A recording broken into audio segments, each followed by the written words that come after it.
I'm James Nave. A few years ago, my good friend, poet and writer Nicole Brown and I were having a conversation about the ways one goes about presenting work in public, reading your work in public, performing your work in public. And Nicole knew I'd been involved in the performance poetry world for years and years, and she had a pretty good sense that I knew some things about it and had done it a lot. And I'd learned from all the mistakes I made. And she said, well, why don't you write a small little book, a handbook for poets, writers, people who need to read their work in front of an audience, need to perform their work in front of an audience. She said, there's nothing like that out there. So there's a big need for it.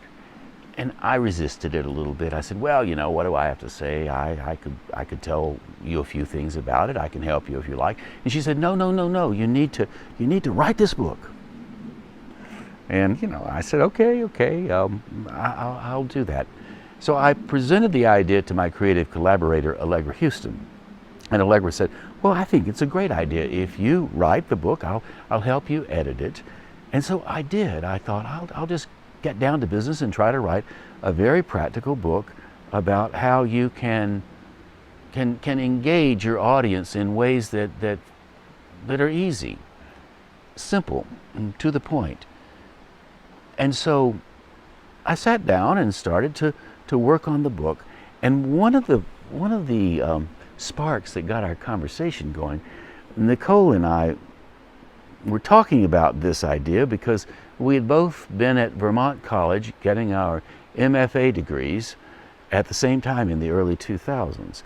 And Vermont always had lots and lots of readings in the evenings. So the poets and the writers would come and they would study and work and go through the workshops. And then in the evenings they would sign up for the open mic or the open reading and stand up, and they would have 5-7 minutes to present whatever work they had. And I got into a lot of conversations with poets and writers about reading versus performing. And a lot of the poets, writers there were very good on the stage. They were engaging. Didn't matter whether they had their work memorized or whether it was written. They would engage emotionally with the work and look up at the audience and engage with the audience, and it was quite meaningful, entertaining, enjoyable. And then there were others, and I had more than one conversation with these others, and the others had this attitude, which was a bit, I found, quite elitist. They would say, I don't perform my work, I only read. Or they would say, I only read my work, I never perform it. And I would always say, well, how could that be? Well, I read. I don't do anything but read. I just give the words, and the words stand alone. And they always were very sure of themselves. And I'm thinking, well, these are the people that bore me to death. These are the people that put me to sleep. And so I thought later of a joke, and I'd like to show you the joke now. So and I wanted to say this to them, and I didn't really say it because it's a bit too snarky, but I did come up with an idea for them. So I wanted to give it to you now. Here's how you can do a perfect reading for any audience, no matter what size it is, from 2 people to 1,000 people.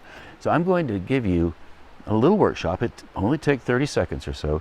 This is how you read for an audience, and you do it perfectly. And I did write the book. Here it is, How to Read for an Audience, collaborating with Allegra Houston. So here's how you read for an audience, and here's how you do it perfectly. So are you ready? Here we go.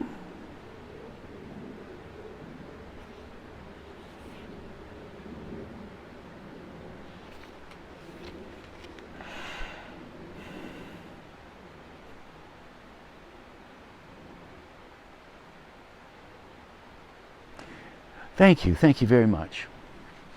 So that is how you read for an audience. You sit down and you read. Anything else you do really falls in the category of performance. And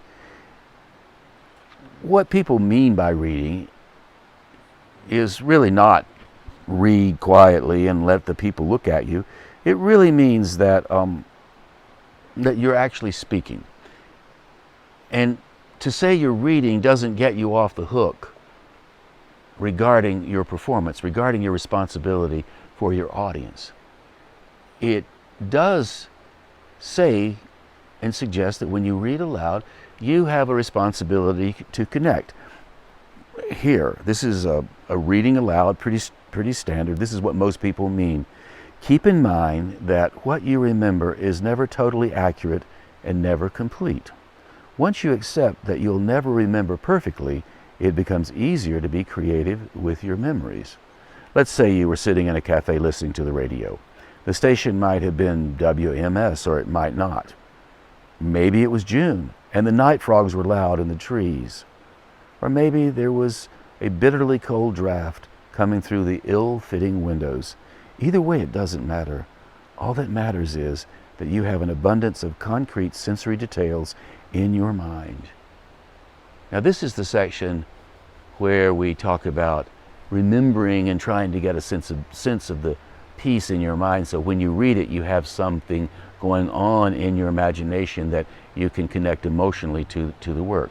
So that would be an example of reading your work, or an example of more performance memorized would be something like, two roads diverged in a yellow wood, and sorry I could not travel both and be one traveler.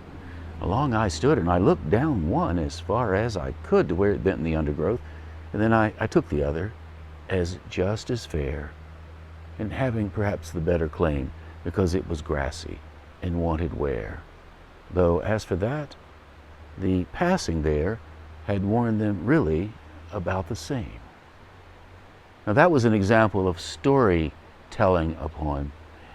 I'm not going to demonstrate the slam poetry category right now.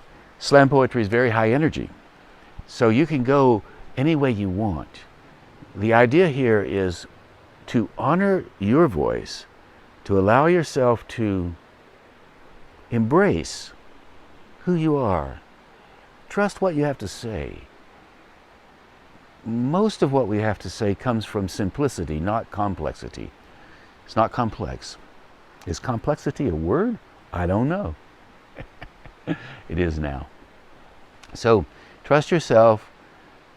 When you allow your voice to come out into the world, it becomes almost a third participant, or the fourth participant. It's you expanded. It's you extended. It's you inviting us in to hear what you have to say. So, how to read for an audience. Stuff nobody teaches you. So maybe you've learned a little bit here. So thanks for listening. I appreciate it.